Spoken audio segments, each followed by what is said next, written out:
xamante ne moom mooy solo laaj bi tigi mooy lan la ñu yittewoo ban xeetu kuréel la ñu yittewoo ci wàllu saytum sartu réew mi tey jii lan nga yaakaar ne moom mooy sooxe tigi ci conseil constitutionnel ñu war ko soppali ci sa gis-gis. suñ premier procès à 2024. opposition bu leen yàlla mayee ñu gagné réew mi. dama war see bokk. conséquence dañ koy soppi. waaw ni muy doxe membre yi ni leen di fale loolu procès la boo xam ne ñun moom. donc la moo leen si dérange actuellement. non waaw ndax parce que falin bi baaxul ndax kenn moo leen di fal président assemblée nationale mooy proposé président assemblée nationale njiitu réew mi la àndal njiitu réew mi mooy nommé ñi des ñooñu ñëpp daanaka si benn kuréel la ñuy nekk. tey sax na ba tey jii doxalin bi ñu. est-ce que du machine démocratique mooy dox. déedéet xam nga tax. oui mooy dafa wax dañ ko war a changer si réew. mooy peuple bi nga xamante ñooy askan wi ñoom la war a dellu seen i mbir. ndax conséquence ci réew dafay bànqaas boo xamante ni il faut que ñu sensé soppi gis-gisu askan wi ñuy gis conséquence na ndax tànk ni muy dox bàyyiwu ko gis-gis bi askan wi amoon ci moom démb tey doog a ñëw moom lay continuer di am si moom. lan mooy sa gis-gisu conseil constitutionnel bi gën. léegi conseil bi gën mooy bi nga xamante ni askan wee ko tànn seen bopp ñu def appel ak candidature seet ñi nga xam borom yi xam-xam la nekk ci réew mi. waaw ñu def appel ak candidature ñu ñëw maanaam pour mën a nekk conseil constitutionnel. ñoo xamante ni bu leen falee. Macky Sall du leen fal. appel à candidature ku leen di fal. ku leen di fal mais askan wi assemblée nationale dañu voté. assemblée nationale mooy voté waaw ndax tey jii àgg nañ foo xamante si démocratie. dafa nekk bànqaas boo xam ne tey yëpp ni ma la ko mën a waxee ci constitution bi xam nga il faut ñu am ay sanctions ak. est-ce que assemblée nationale bu waree nommé problème mu majorité mécanique du posé wu. non déggu ma la bu ñu def appel à candidature. parce que dañuy seet maanaam préfet yi nga xam nga non déglu ma li may wax dafa bëgg mu leer. pour askan wi xam. oui néew ma ñu assemblée mooy fal. dañuy def ni appel au candidat la ñuy def tey à candidature. waaw mooy ni léegi maanaam pas bii moo nekk nii. ñu seet maanaam boroomi xam-xam yi nga xam bëgg nañ koo yor ñoom ñëpp ñu ñëw mais kenn ku nekk xam nga ki la man. xam nga mais kuy àtte bu boobaa koy mooy àtte xam nga ni mënuñu si mii. non mais attends non dama bëgg mu leer boobaa kan mooy àtte. léegi nag su boobaa kan mooy àtte. non eggalal ci man waaw eggalal ci su man boobaa kii waaw bu ñu non bàyyil Mounirou. bu ñu defee appel c'est du conseil constitutionnel. dama ne bu ñu defee appel candidature pare. waaw dañuy am kuréel gu ñu tënk koo xamante ni tey ñoom ñooy siise loolu pour joxe maanaam ñi nga xam ñoom kuréel googu ban xar kanam lay am fan lay jógee. xar kanam bi muy am mooy day fekk maanaam ñooñu mu nekk benn doomu daara yi dañ siy bokk. waaw ndax duñu maanaam wax lu du dëgg jigéen ñi si bopp dañ siy bokk xale yi dañ siy bokk askan wi si bopp ñoom mooy kuréel googu noonu pour que mën a def loolu pour ñu mën a dogal foofu bañ faa toogal loolu mooy régler problème bi. léegi nag pour régler problème waaw mais conséquence boo xam ni yooyu Mounirou nii waaw ay wax dem ba da nga bàyyi Mounirou député yi méngoowul waaw est-ce que conséquence boobu dana maanaam kooku dana mën a wax lu maanaam lu xamante ni askan doon ko mën a dégg da nga bàyyi Mounirou mii may wax mais bàyyi Mounirou c'est pas de Mounirou parce que sama xarit la te dinaa ko wax li am xam nga mais dañuy perdre temps en fait. far moo maanaam far moo baaxul waaw xam nga li wax léegi si aay bi Far mais li gën a bon mais yow da ngaa far xam nga man. far ko far ak far ki nga xamante ni oui sa jigéen. fii daal ñun ñoo fi farul. non yow mais yow da ngaa non, far non, moom dafa non, far. xam nga. c'est que moom dafa far si yow pour wax yow far si non man opposition. sama far donc koy waaw, nangul man yow sama da nga far far xam ngeen ni peuple parce que la far peut-être moo tax sax vacciné woo. non non man donc laa da nga far Ouais. mais moom dafa far ak ki nga xam mooy Macky Sall ba ñi mu ko wax dëgg tey bu jëlee article 23 ba nga wax ni loolu maanaam c'est-à-dire c'est très grave pour éléphant yi mu xam bëgg a wax lan bëgg a wax lan. bëgg wax ni maanaam di conséquence ni def loi moo ko dënk waaw te kii nga xam mooy docteur la xam ni ñun ñu xam waxul ba tey moom li ma wax la ça ba tey mi nga wax. de moom dafa wax ni li ma wax la wax ñoom sukkandikuwul ci article 23 bi nga xamante ne moom mooy loi moom la ko jox waaw. loi organique oui dafa ñëw sukkandiku ci leneen wax ni lii moo tax que moo ba def lii pour Oui. interprétation kii wax ni ñeent ñooñu am nañ sañ-sañ délivrer à partir de maintenant tey bi ñu ko defee tey waaw. délivré wuñu waaw. bi ñu ko defee tey waaw. fi ñu toll nii ba 2024 mais loolu la bu fa conseil ñeent wax ñu nekkoon dañ def loolu la délivrer conseil mais loolu dégguma benn yoon docteur Moustapha ne loolu dëppul ak yoon. déet Moustapha li mu wax na wax ci ban article nekk ci constitution Non. parce que ñeent ñi mën nañoo délivrer na ko wax askan wi dégg je peux rebondir. Moustapha mën nga lay laal loolu. waaw non non en fait. ci constitution bi man article moo wax ni ñeent nit mën nañoo délivrer non conséquence moom laa leen expliquer en fait xam nga l'article 23 da nii. yaa koy appelé depuis tout à Moustapha l'heure. excusez-moi. waaw nga dimbali ma rek. nga wax askan wi bu leeree. waaw nga ne leer na. bu leerul nga ne leerul ndax. loolu laa bëgg moom kay ba mu leer ba mu leer parce comme que il faut mu leer. article 23 waxee allez-y, ni léegi Moustapha. maanaam juróom-ñaar ñoo non non mën a dama bëgg rek mu bañ a nekk werante. non non man kay bu waxee bu waaw leer na nekk péto. am problème wax Allez-y, tout à fait Moustapha. en fait xam nga. ban article moo ko wax waaw boo jëlee article 23. waaw li mu wax dañuy rappelé nga ko que le conseil ne peut délivrer qu'en présence de ses membres. certainement léegi mu indi ay dérogation mooy l'empêchement temporaire. l'empêchement définitif bokk ci. mais mu indi règle quorum moo tax boo xoolee ci décision bi conseil bi dafa ñëw ne comme que l'article 23 lii la ma wax mais comme man dama war a garantir moom ba léegi maa ngi insister dama war a garantir institution yi ñu dëgër ci doxin fexe ba blocage du am kon damaa war a délibérer lu tax ndaxte majorité bi teew na. teg ci ban article. waaw non moom laa lay expliquer. il faut wax loolu Khalifa.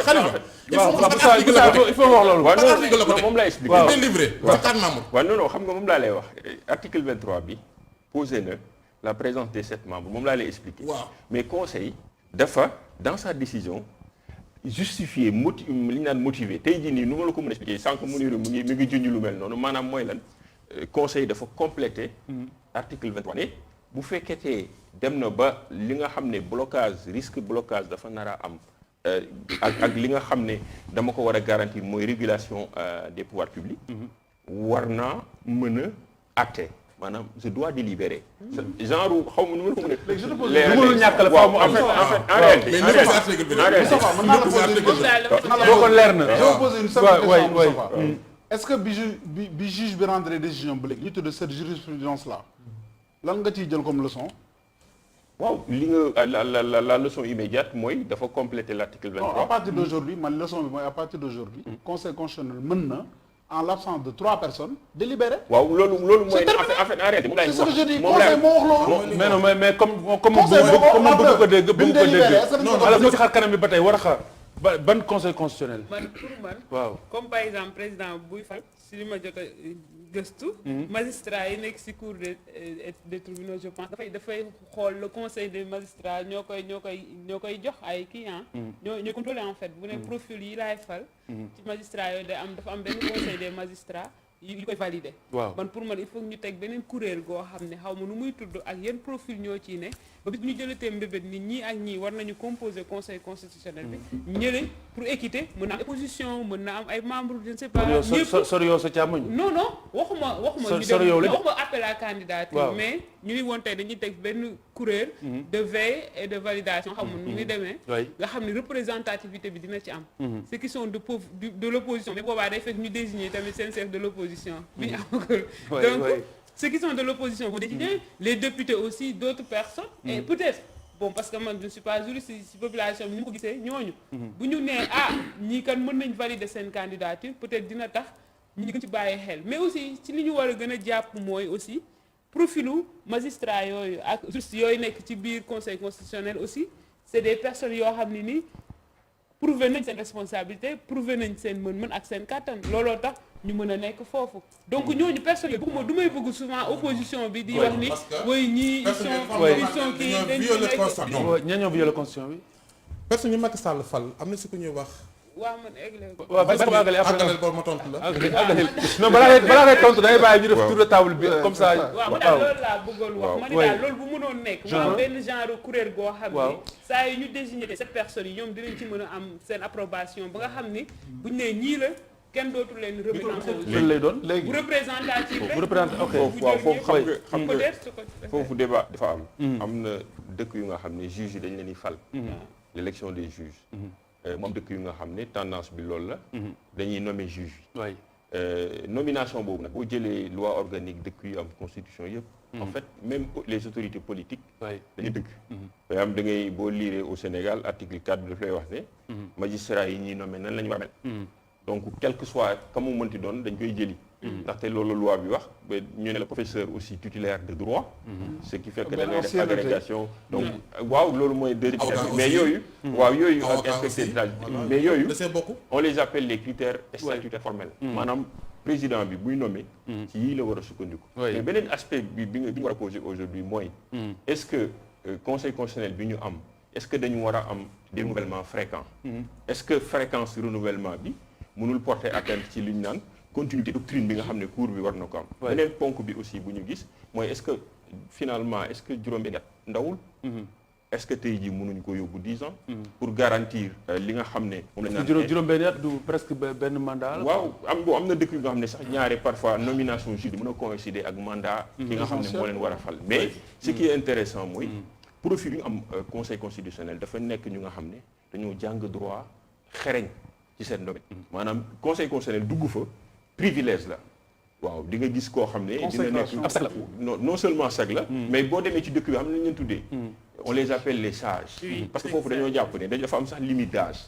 Comme affaire constitution dafa nekk lu nga xam ne mën na defar réew mën na taal réew. ku fa dugg rek am nga dayoo ku nekk fay dugg wala maintenant ñoom li ñu posé dafa am solo mooy est-ce que biir conseil constitutionnel ñi jàng droit rek ka fa war a nekk. am na dëkk yu nga xam ne ay anciens parlementaires dañuy ñëw dugg fa. ay hommes politiques anciens présidents. même des sociologues gis nañ ne France Dominique Sniper nekkoon sociologue bu mag bi mu duggee conseil dafa contribuer ci ñi ko révolutionner donc loolu ay xeetu caytu la parce que dañoo gis ne conseil bu fekkee dañoo nommé membres yi directement dëkk yu bëri xëy na mën nañ am problème li ñu naan légitimité bu ñu nee légitimité mooy lan maanaam li ñuy rendre est-ce que askan mi dina ko nangu xam nga tey jii maa ngi lay citer souvent yenn dëkk yi lu mel ne États-Unis wala Allemagne foofu bu seen kuréel constitutionnel joxe dara maanaam ñoom sax daanaka bu ñu meree nguur gi sax dañ naan yéen a ngi def lu leen neex de waaye ñun dañuy xaar juge bi ndax juge bu ñëwee rek daanaka wax ci jeex lu mu wax loolu waaw loolu donc mais ci wàllu Sénégal da ngay gis am na sax yenn ñu naan non dañoo war a am cour constitutionnel mais boo xoolee ci composition bi ñu am est-ce que du pal gi di bàyyi ko si njiitu réew mooy problème bi réellement waaw noonu xam nga président bi moom laa lay wax président bi texte yi daf ko lié en fait maanaam en réalité amul sax prérogative parce que bu mu nommé il faut que mu respecter l'article 4 c'est-à-dire day ñëw mu ne leen waaw mu ne leen kam mooy président dañ léegi il faut mu nekk magistrat bu nga xam ne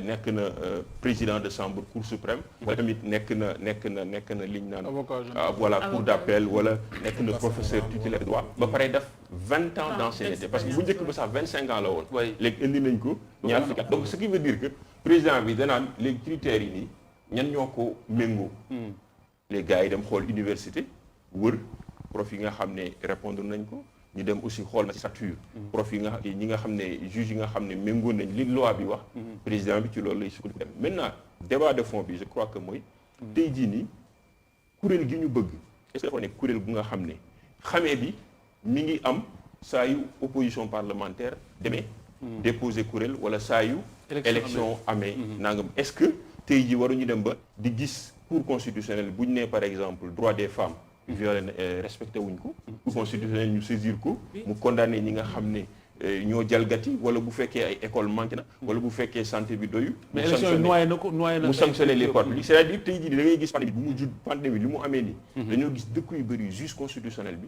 dañ ko saisir régulièrement ba yu ci bëri sax moo koy réglé parce que loi bu ñëwee day gis yenn dispositions yi ñu xam ne mën na ñu Sénégal ne à part élection mën nañ ko saisir si leneen waaw xam nga fàttali loolu